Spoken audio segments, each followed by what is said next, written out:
उत्तराखंड की राजनीति से एक बड़ी खबर सामने आई है। शुक्रवार को मीडिया से बातचीत में कैबिनेट मंत्री हरक सिंह रावत ने 2022 में चुनाव न लड़ने का ऐलान किया है।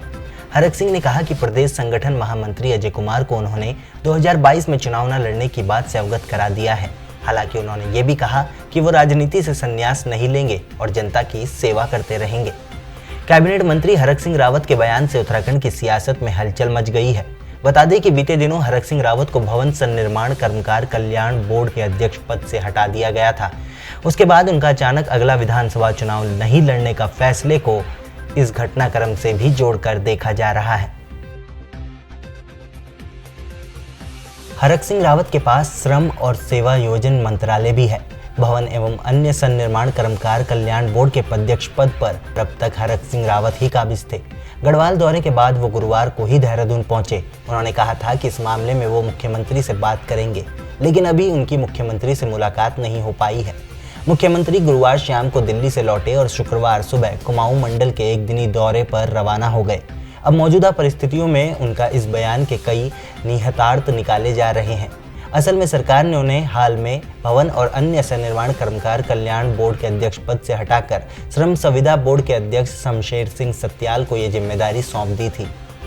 हालांकि ये पहली बार नहीं है जब वन और पर्यावरण मंत्री डॉक्टर हरक सिंह रावत ने 2022 का चुनाव न लड़ने की इच्छा जताई हो। मंत्री हरक सिंह रावत इससे पहले भी चुनाव न लड़ने की इच्छा जाहिर कर चुके थे। बता दें, साल 2019 में नवंबर में रुद्रप्रयाग में कैबिनेट मंत्री हरक सिंह रावत ने कहा था कि अब वो चुनाव नहीं लड़ना चाहते। उनकी इच्छा है कि गांव में बसकर स्वरोजगार को प्रोत्साहन दे। इस दौरान उन्होंने कहा था कि मैं 80 के दशक से चुनाव लड़ रहा हूं, अब लड़ने का मूड नहीं है। बार बार विधायक और मंत्री बनने से मन उब चुका है। अभी तक मुख्यमंत्री न बनने के सवाल पर हरक ने कहा था कि ये तो किस्मत की बात है, ये मेरे हाथ में नहीं है। साथ ही उन्होंने ये भी कहा था कि उत्तराखंड सरकार की असली परीक्षा विधानसभा चुनाव 2022 में होगी। बता दें कि हरक सिंह रावत पहले कांग्रेस में थे, जिसके बाद उन्होंने भाजपा में शामिल होकर चुनाव लड़ा और जीत भी गए। देखिए, मैं ये पर्सनल पार्टी का निर्णय नहीं कह रहा हूँ, लेकिन व्यक्तिगत रूप से मैंने ये निर्णय लिया है कि बाकी कई बार मैंने कहा ना कि कुछ चीज़ें आपके हाथ में नहीं होती।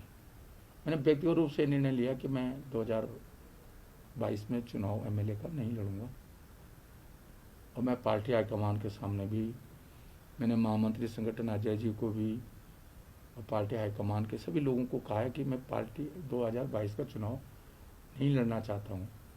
बाकी निर्णय तो उसके बावजूद भी पार्टी हाईकमान, कई बार क्या होता है कि आपकी बहुत सारी चीज़ें आपका मन नहीं होता है, लेकिन पार्टी के हित में, प्रदेश के हित में आपको अपना निर्णय पीछे हटना पड़ता है और पार्टी के हाईकमान का या प्रदेश के हित में निर्णय बदलना भी पड़ता है।